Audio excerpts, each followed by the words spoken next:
everybody, it's Steph from Adventure in a Backpack. Welcome to the 5th episode of Know Your Brand.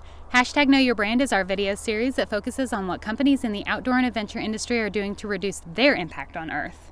The company that we're featuring in this episode is an awesome company that is now based out of Portland, but still has that mountain town vibe of where it all began, Hood River, Oregon. This company makes outerwear for all 4 seasons of sports and was started by outdoorsmen for outdoorsmen. Let me introduce to you Trew. When we got the chance to meet up with Trew, the first place we visited was the facility where their backpacks are made. This is where we learned it all started with a sail. The backpacks made by Trew are made out of recycled sailcloth and dry suit material. This material has stood the test of time and has been proven to not only be incredibly durable, but also lightweight and high-performing technical fabric. The fact that these packs are incredibly durable means that they will last a really long time, which, you guessed it, keeps them out of the landfills. It's like the materials used inside it for the subcomponent pieces are all going to be different fabrics, just like based on what we get from the dry suit factory.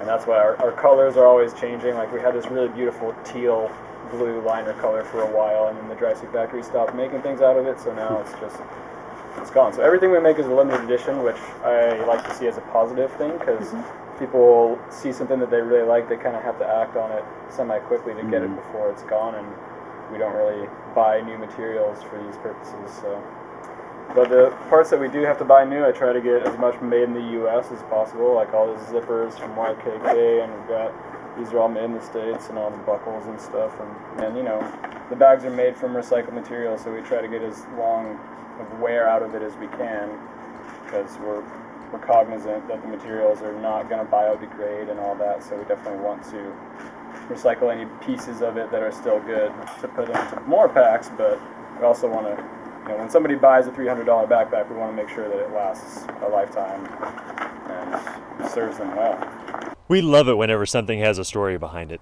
The fact that these backpacks are made from sails is really awesome, especially when you're able to get a hold of a retired sail from one of the fastest sailboats in the world. A select number of their bags are actually made from the retired sail from Team Oracle's racing sailboat. That's just a cool story behind the packs, but the obvious bonus from the conservation standpoint is the fact that these sails are not being discarded to a landfill when their days on the open sea have passed.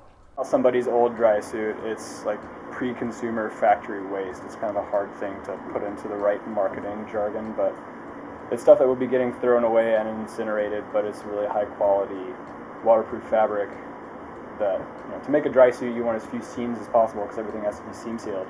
So to them a piece of scrap that they're going to throw away is big enough to make a panel for a backpack. So it's a win-win, I think, because we're saving them on their garbage bill and then we're getting fabric. These packs also have a very personal touch as they were all made in-house at Trew. This is awesome for sustainability because they know exactly what kind of impact their production process is having on the environment, as opposed to having the assembly outsourced to a plant that may or may not be so eco-friendly. It was pretty awesome to see their factory because their factory consisted of 2 true rock stars making backpacks, some textile making machines, and a wall of scrap fabric. Seeing this tidal wave of scrap fabric was awesome because it shows that they are really using all of the scraps they make. For example, they may have a huge sail that can make 70 backpacks out of. After making that many packs, there will be a lot of scrap. That scrap can then be reused in a more patchwork type bag that may have pieces from multiple sails. After the scraps are so small they can't use them to make a full panel of a backpack, they then make small bags for small items such as toiletries or a first aid pouch.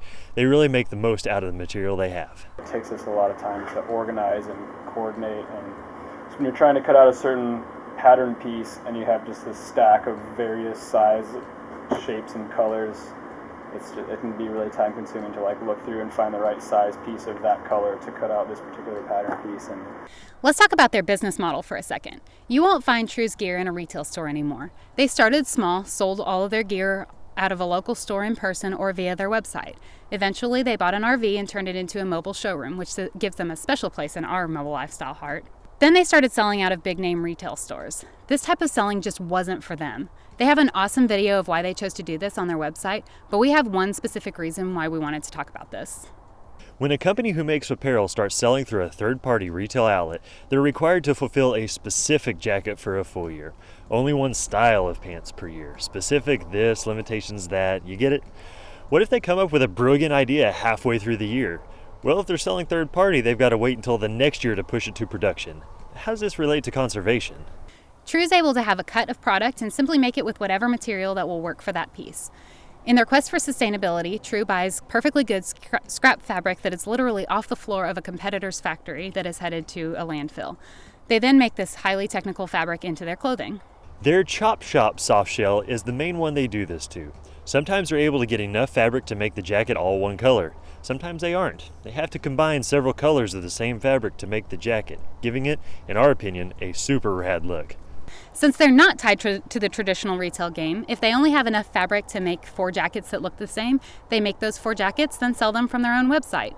This really gives them the flexibility to be able to utilize all of the highly technical fabric they have in-house to make new product, keeping a huge amount of fabric out of landfills.